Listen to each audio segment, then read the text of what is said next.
ഇടുക്കി ജില്ലയിലെ പ്രധാന ക്ഷേത്രങ്ങളിൽ ഒന്നാണ് തൊടുപുഴ തെക്കുംഭാഗം ശ്രീധർമ്മശാസ്താ ക്ഷേത്രം. ഈ ക്ഷേത്രം അപൂർവങ്ങളിൽ അപൂർവവും യുഗങ്ങളുടെ പഴക്കമുള്ളതുമാകുന്നു.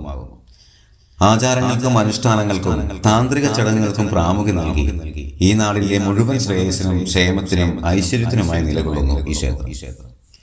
AD 1600 കിഴുമലനാട് വടക്കംകൂർ രാജ്യത്തിൽ ലയിച്ചപ്പോൾ വടക്കംകൂർ രാജാവിന്റെ ആസ്ഥാനം കാരിക്കോടായി.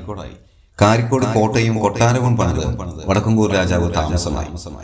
അയ്യപ്പ ഭക്തനായിരുന്ന രാജാവിന് വാർദ്ധക്യമായപ്പോൾ ശബരിമലയിൽ പോയി ദർശനം നടത്താൻ കഴിഞ്ഞില്ല. ദുഃഖാർത്ഥനായ രാജാവ് ഭഗവാനെ സ്വപ്നം കാണുകയും സ്വപ്ന ദർശനകാര്യം കൊട്ടാരം വൈദികനായ നമ്പൂതിരി അറിയിക്കുകയും ചെയ്തു. അതിൽ പ്രകാരം പരിവാര സമേതം കൊട്ടാരത്തിന് തെക്ക് ഭാഗത്തുള്ള വന്യജീവി നിബിഡമായ വനത്തിലേക്ക് യാത്ര തിരിച്ചു. ഈ വനാന്തരങ്ങളിൽ ഒരു ആൽച്ചുവട്ടിൽ കണ്ട വാൽമീകം ഇളക്കിയപ്പോൾ അതിൽ ശ്രീധർമ്മശാസ്താവിന്റെ വിഗ്രഹം കണ്ടെത്തി. അവിടെ ഒരു ക്ഷേത്രം പണി ചെയ്യുകയും ആ വിഗ്രഹം പ്രതിഷ്ഠിക്കുകയും ചെയ്യും.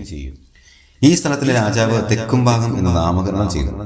വടക്കംകൂർ രാജാവ് അവസാന കാലം വരെ ശ്രീധർമ്മശാസ്താവിനെ ദർശിക്കുന്നതിന് മണ്ഡലവ്രത സമാപ്തിയിൽ ഇവിടെ എത്തിയിരുന്നു.